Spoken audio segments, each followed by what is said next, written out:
अवधूत चिंतन सिंहुदेव दत्त. सर्वांना श्री स्वामी समर्थ.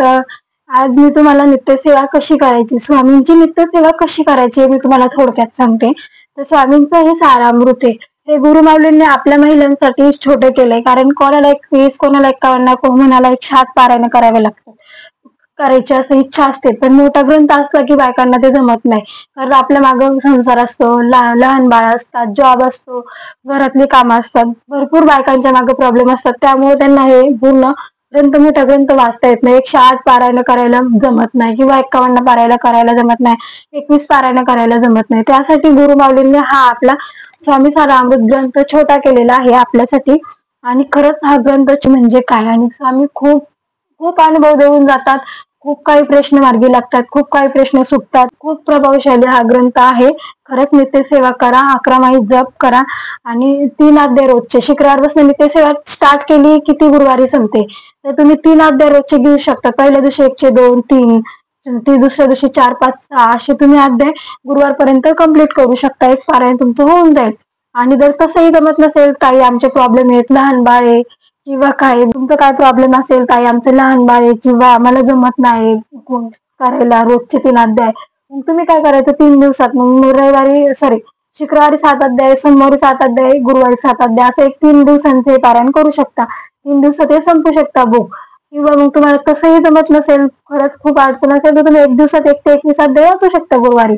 पण नित्यसेवेत माळजप हा रोज करायचा. माळजप तुम्ही नित्यसेवेला बंधन नाही. तुम्ही सकाळी 4 वाजल्यापासून संध्याकाळी 12 वाजेपर्यंत कधीही नित्यसेवा करू शकता. फक्त दुपारी 12 ते 12:30 ह्या कालावधी महाराजांच्या भिक्षेचा टायमिंग असल्यामुळे ह्या टायमिंग मध्ये सेवा होत नाही. तुम्ही रात्री कधीही करू शकता, आणि खूप प्रभावशाली, आणि करून बघा नित्यसेवा आणि अनुभव घेऊन बघा. नित्यसेवात खूप ताकद आहे. तुम्ही पारायण कितीही करा, कोणत्याही म्हणजे कशीही करा. तर नित्यसेवेत महाजप कसा करा, अशी माळ आहे, ही 2 बोटांमध्ये पकडायची, आणि ह्या बोटांनी अशी गोल म्हणजे मणी असे सरकवायचे. पण माळ जिथं कम्प्लीट होते, एक माळ कम्प्लीट झाली की माळ अशी पलटी मारायची, आणि मग दुसरी माळ सुरू करायची, आणि अंगठा आणि ह्या बोटाचा स्पर्श व्हायला झाला नाही पाहिजे. अशी ही 11 माळी जप करायचा. आणि 11 माळी जप आयुष्यात खूप महत्वाचा आहे. नाम जप हा कराच. नाम हे आपल्या मुखात आहत, म्हणजे कोणत्याही देवाचं घ्या तुम्ही, कुलदेवताचं घ्या किंवा स्वामींचं घ्या, कुलदेवीचं घ्या, पण नामजप हा आयुष्यात खूप महत्वाचा आहे. आणि नित्यसेवा खरंच खूप महत्वाची आहे. तुम्ही कुलदेवताची नित्यसेवा करू शकता, कुलदेवीची नित्यसेवा करू शकता, किंवा दत्तांची नित्यसेवा करू शकता. तर दत्तांची ही या तिन्ही देवांची कशी नित्यसेवा करायची तर नक्कीच तुम्हाला पुढच्या ब्लॉग मध्ये सांगाल. पण स्वामींची नित्यसेवा कशी करायची तुम्हाला समजलं असेल. रोजचे 3 अध्याय शुक्रवारपासून स्टार्ट करायचे, 1 ते 2, 3 असे तुम्ही गुरुवारपर्यंत एक पारायण करू शकता. किंवा मग 3 दिवसात जसे 7 अध्याय घेऊन पण तुम्ही गुरुवारी पारायण पूर्ण करू शकता, किंवा एका दिवसातही करू शकता. पण 11 माळी हा जप रोज डेली करा. नवीन सेवेकरांना 20 मिनिटं लागेल, जुन्या सेवेकरांना 15 मिनिटं लागेल 11 माळी जप करायला.